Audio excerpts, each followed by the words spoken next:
ನಮಸ್ಕಾರ ಎಲ್ಲರಿಗೂ. ಯಾರೆಲ್ಲ ನನ್ನ ಚಾನಲ್‌ನ ಫಸ್ಟ್ ಟೈಮ್ ನೋಡ್ತಾ ಇದ್ದೀರೋ ಪ್ಲೀಸ್ ಸಬ್ಸ್ಕ್ರೈಬ್ ಮಾಡ್ಕೊಳ್ಳಿ. ಹಾಗೆ ಯಾರೆಲ್ಲ ನನ್ನ ಚಾನಲ್‌ನ ಸಬ್ಸ್ಕ್ರೈಬ್ ಮಾಡ್ಕೊಳ್ದೇನೆ ನೋಡ್ತಾ ಇದ್ದೀರೋ ಪ್ಲೀಸ್ ಸಬ್ಸ್ಕ್ರೈಬ್ ಮಾಡಿಕೊಂಡು ವೀಡಿಯೋಸ್ನ ನೋಡಿ. ಈ ವಿಡಿಯೋನಲ್ಲಿ ನಾನು ಒಂದು 2-3 ರೆಸಿಪೀಸ್ನ ಶೇರ್ ಮಾಡ್ಕೋತಾ ಇದ್ದೀನಿ. ಅಮ್ಮ ಬಂದಿದ್ದರು, ಹಾಗೆ ಸ್ಪೆಷಲಾಗಿ ಮಾಡ್ತಾರೆ ಅಂತ ಹೇಳಿ, ಬಟ್ ವೀಡಿಯೋಸ್ ಮಾಡೋಕ್ಕಾಗಲಿಲ್ಲ. ಯಾಕಂದರೆ ಮಕ್ಕಳಿಗೆ ಹುಷಾರಿರಲಿಲ್ಲ. ಸೊ ಹಾಗಾಗಿ ಅಮ್ಮ ಬಂದು ಮರುದಿನವೇ ರೊಟ್ಟಿ ಮಾಡ್ತಾಯಿದ್ರು. ಅದು ಜೋಳದ ರೊಟ್ಟಿ. ಮಕ್ಕಳಿಗಿಬ್ಬರಿಗೂ ಜೋಳದ ರೊಟ್ಟಿ, ಚಪಾತಿ, ಅಕ್ಕಿ ರೊಟ್ಟಿ ಎಲ್ಲ ಅಂದರೆ ತುಂಬ ಇಷ್ಟ. ಯಾವಾಗಲಾದರೂ ಒಮ್ಮೊಮ್ಮೆ ಮಾಡ್ತಾಯಿರ್ತೀನಿ. ಅವರು ಬಂದಿರುವಾಗ ಬಿಸಿ ಬಿಸಿ ಮಾಡಿಕೊಡ್ತಾಯಿದ್ರು ಅಂತ ಒಟ್ಟಿಗೆ ಅಲ್ಲೇ ಕೂತ್ಕೊಂಡು ತಿಂತಾಯಿದ್ರು. ನಮಗೆ ಅವ್ರು ಹಾಗೆ ಮಾಡುವಾಗ ನನಗೆ ಸಣ್ಣದಿರುವಾಗ ನಾವು ಕಳೆದಿರುವಂಥ ನೆನಪೇ ಜಾಸ್ತಿ ಆಗುತ್ತೆ. ಯಾಕಂದರೆ ನಾವು ಅಜ್ಜಿ ಎಲ್ಲ ಮಾಡಿಕೊಡುವಾಗ, ಅಮ್ಮ ಮಾಡಿಕೊಡುವಾಗ, ಅವ್ರು ಬಿಸಿ ಬಿಸಿ ಮಾಡುವಾಗ ನಾವು ಒಟ್ಟಿಗೆ ಕೂತ್ಕೊಂಡು ತಿಂತಾಯಿರೋ ನೆನಪಾಗುತ್ತೆ.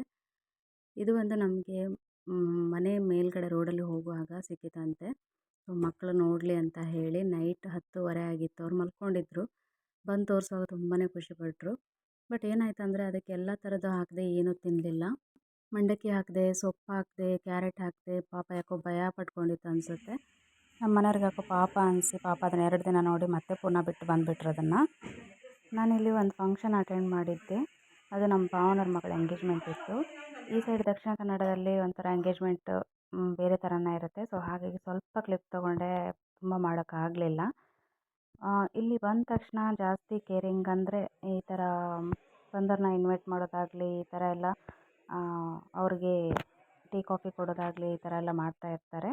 ಸೊ ಅದೊಂದು ಆ ಒಂದು ಏನಂತಾರೆ, ಈ ಬಂದ ಗೆಸ್ಟ್ಗಳನ್ನು ಆಧರಿಸೋದು ಅಂತ ಹೇಳ್ತಾರಲ್ಲ, ವೆಲ್ಕಮ್ ಮಾಡೋದು ಅಂತ ಹೇಳ್ತಾರೆ, ಆ ಥರ ಮಾಡ್ತಾರೆ. ಬಟ್ ನಮ್ಮಲ್ಲೆಲ್ಲ ಕೂರಿಸಿ, ಚೇರ್ ಮೇಲೆಲ್ಲ ಕೂರಿಸಿ ಈ ಥರ ಎಲ್ಲ ಇದು ಮಾಡ್ತಾರೆ. ಬಟ್ ಇಲ್ಲ, ಹಾಗಲ್ಲ. ಆ ಕಡೆ ಈ ಕಡೆ ಚಾಪೆ ಹಾಕಿ ಎಲ್ಲರನ್ನೂ ಕೆಳಗಡೆ ಕೂರಿಸಿ ಬೆಲ್ಲ ನೀರು ಏನಾದರೂ ಒಂದು ಸ್ವೀಟ್ ಹೀಗೆ ಕೊಡ್ತಾರಲ್ಲಿ. ನನಗೆ ಈ ಫಂಕ್ಷನಿಗೆ ಹೋಗಿ ಬರುವಾಗ ಹಾಲು ಉಳಿದಿತ್ತು ಅಂತ ಹೇಳಿ ಒಂದು 2 ಲೀಟ್ರೇನು ಹಾಲು ತೊಗೊಂಬಂದೆ. ಅದು ಪ್ಲಾಸ್ಟಿಕಲ್ಲಿ ಹಾಕ್ಕೊಂಡು. ಜೀವಮಾನದಲ್ಲೇ ನನಗೆ ಈ ಥರ ಎಕ್ಸ್ಪೀರಿಯೆನ್ಸ್ ಆಗಿರಲಿಲ್ಲ. ಒಂದಲ್ಲ ಎರಡಲ್ಲ ಅಂತ ಹೇಳಿ ಒಂದು 5 ಕವರ್ ಹಾಕಿದ್ದೆ. ಎಲ್ಲ ಹಾಲು ಒಡೆದು ಪುನಃ ನನ್ನ ಸೀರೆ ಮೇಲೆ ಚೆಲ್ಲಿ ಫುಲ್ ಮನೆಗೆ ಬಂದ ತಕ್ಷಣ ನಾನು ಸೀರೆ ಚೇಂಜ್ ಮಾಡಿದೆ. ಫಸ್ಟ್ ಮಾಡಿದ್ದೆ ಈ ಹಾಲನ್ನು ಪನ್ನೀರ್ ಮಾಡಿದೆ. ಇಲ್ಲಿ ನಾನು ಸ್ಪೆಷಲ್ ಆಗಿರೋ ಉತ್ತರ ಕರ್ನಾಟಕದ ಅಂದರೆ ಬಯಲುಸೀಮೆದೊಂದು ರೆಸಿಪಿನ ತೋರಿಸ್ತಾ ಇದ್ದೀನಿ. ಇದರ ಹೆಸರು ಬಂದು ಚೋಂಗೆ ಅಂತ ಹೇಳಿ. ಇದಕ್ಕಾಗಿ ಒಂದು ಸ್ಪೆಷಲಾಗಿ ಒಂದು ಮಣೆ ಬರುತ್ತೆ, ಕಲ್ಲಿನ ಮಣೆ.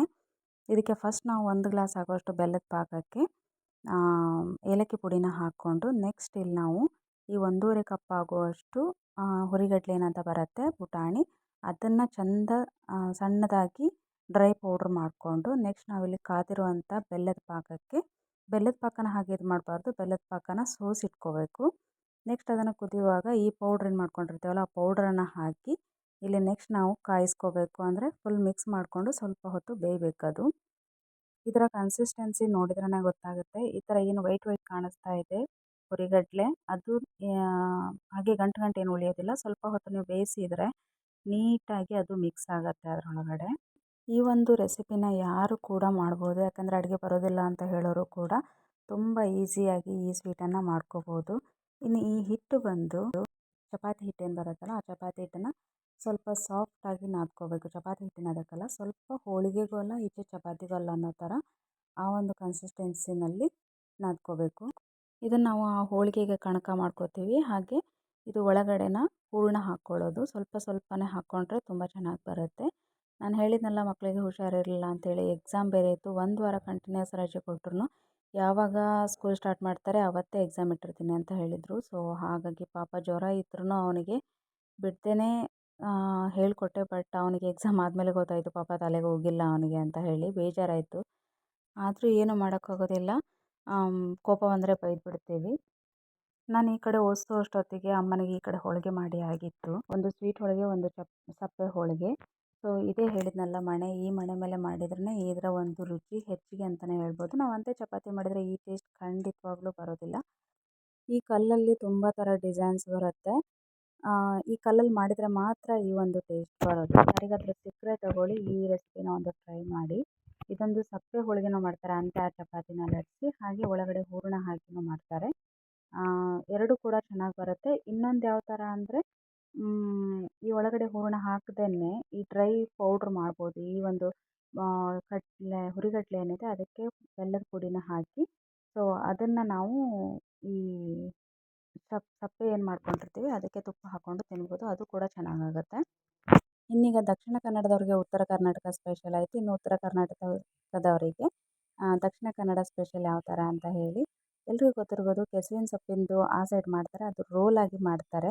ಬಟ್ ಇಲ್ಲಿ ನಾವು ಬಾಳೆಲೆಯಲ್ಲಿ ಕಟ್ಟಿ ಮಾಡ್ತೀವಿ, ಹಾಗೆ ರೋಲು ಕೂಡ ಮಾಡ್ತೀವಿ. ಈ ಥರ ಕಟ್ಟಿ ಮಾಡೋದು ತುಂಬ ಸತಿ ಮಾಡಿದ್ದೀನಿ. ರೋಲ್ ಫಸ್ಟ್ ಟೈಮ್ ಮಾಡ್ತಾ ಇರೋದು. ಇದಕ್ಕೆ ಬಂದು ಇಂಗ್ರೀಡಿಯೆಂಟ್ಸ್ ಹಾಕೋದಂದರೆ ಕುಚ್ಚಲಕ್ಕಿ, ಸ್ವಲ್ಪ ವೈಟ್ ರೈಸು, ಹಾಗೆ ಕೊತ್ತಂಬರಿ ಕಾಳು, ಒಣಮೆಣಸು, ಅರಿಶಿಣ, ಹುಳಿ ಹಾಗೆ ಉಪ್ಪನ್ನು ಹಾಕಿ ಮಿಕ್ಸಿ ಮಾಡಿಕೊಂಡು ಸೊಪ್ಪನ್ನು ಜೊತೆಗೆ ಸೇರಿಸ್ಕೊಂಡು ಈ ಥರ ಬಾಳೆಲೆ ಕಟ್ಟಿ ಮಾಡ್ತೀವಿ. ಇನ್ನೊಂದು ನಾನು ಫಸ್ಟ್ ಟೈಮ್ ನೋಡಿರೋದು ಹಾಗೆ ತಿಂದಿರೋದು ಅಂದರೆ ಈ ಥರ ಫುಲ್ ಎಲೆಯಲ್ಲಿ ರೋಲ್ ಮಾಡಿ ಮಾಡೋವಂಥದ್ದು. ಸೇಮ್ ರೆಸಿಪಿನೇ. ಇದಕ್ಕೆ ನಾನು ಸ್ವಲ್ಪ ಕೊಯ್ಶಕ್ಕಿ ಅಂದರೆ ಕುಚ್ಚಲಕ್ಕಿ ಹಾಗೆ ವೈಟ್ ರೈಸನ್ನು ಹಾಕಿ ಖಾರಕ್ಕೆ ತಕ್ಕಷ್ಟು ಮೆಣಸು, ಕೆಂಪು ಮೆಣಸು ಹಾಕಿ ಸ್ವಲ್ಪ ಹುಳಿ ಜಾಸ್ತಿನೇ ಹಾಕಬೇಕಾಗತ್ತೆ. ಹಾಗೆ ಉಪ್ಪು, ಕೊತ್ತಂಬರಿ ಕಾಳು, ಅರಿಶಿನ ಪುಡಿನ ಹಾಕಿ ಈ ಥರ ಒಳಗಡೆ ಗ್ರೀನ್ ಕಲರ್ ಬರುತ್ತಲ್ಲ ಅದಕ್ಕಲ್ಲ, ಈ ಥರ ಉಲ್ಟಾ ಹಾಕಿ ಅದ್ರ ಮೇಲ್ಗಡೆ ನಾವು ಹಿಟ್ಟನ್ನು ಕೈಯಿಂದ ಸ್ಪ್ರೆಡ್ ಮಾಡಿ ಒಂದೊಂದೇ ದೊಡ್ಡದಾಗಿದ್ದರೆ ಅದನ್ನು ರೋಲ್ ಮಾಡ್ಬೋದು. ಇಲ್ಲ ಅಂದರೆ ಈ ಥರ ಒಂದು ಎಲೆಗೆ ಈ ಥರ ಮೇಲ್ಗಡೆ ಇದನ್ನು ಏನು ಮಿಶ್ರಣ ಇರುತ್ತೆ ಅದನ್ನು ಹಚ್ಕೊಂಡು ಇನ್ನೊಂದು ಎಲೆನ ಪುನಃ ಕೌಂಚಿ ಹಾಕಿ ಅಂದರೆ ಮಗುಚಿ ಹಾಕಿ ಅದ್ರ ಮೇಲ್ಗಡೆ ಪುನಃ ಹಾಕಿ ರೋಲ್ ಮಾಡಿ ನಾವು ಅದನ್ನು ಯಾವ ಸ್ಪೆಷಲ್ ಬೇಯಿಸ್ಕೋಬೋದು. ಎಂತ ಟುಡೇಸಾ? ಫೈನಲ್ ಆಗಿ ನಮ್ಮ ಒಂದು ರೆಸಿಪಿ ರೆಡಿಯಾಗಿತ್ತು. ತುಂಬ ಚೆನ್ನಾಗಿ ಬಂದಿತ್ತು ಮಾತ್ರ. ಫಸ್ಟ್ ಟೈಮ್ ತಿಂದಿರೋದು ನಾನು ಇದನ್ನು. ನನ್ನ ಮಕ್ಕಳಿಗಷ್ಟೇ ತುಂಬಾ ಇಷ್ಟ ಆಯಿತು. ಇದನ್ನು ನಾವು ಸಾರಿನ ಜೊತೆ ಅವತ್ತಿನ ಟಿಫನನ್ನು ಮುಗಿಸ್ಕೊಂಡ್ವಿ. ಸೊ ನೋಡಿದ್ರಲ್ವ ಇವತ್ತಿನ ನನ್ನ ವಿಡಿಯೋ ಯಾರಿಗೆಲ್ಲ ಇಷ್ಟ ಆಯಿತು. ಸೊ ಪ್ಲೀಸ್ ಲೈಕ್ ಮಾಡಿ, ಶೇರ್ ಮಾಡಿ, ಹೀಗೆ ನನ್ನ ಚಾನಲ್ಗೆ ಸಪೋರ್ಟ್ ಮಾಡ್ತಾಯಿರಿ. Thank you.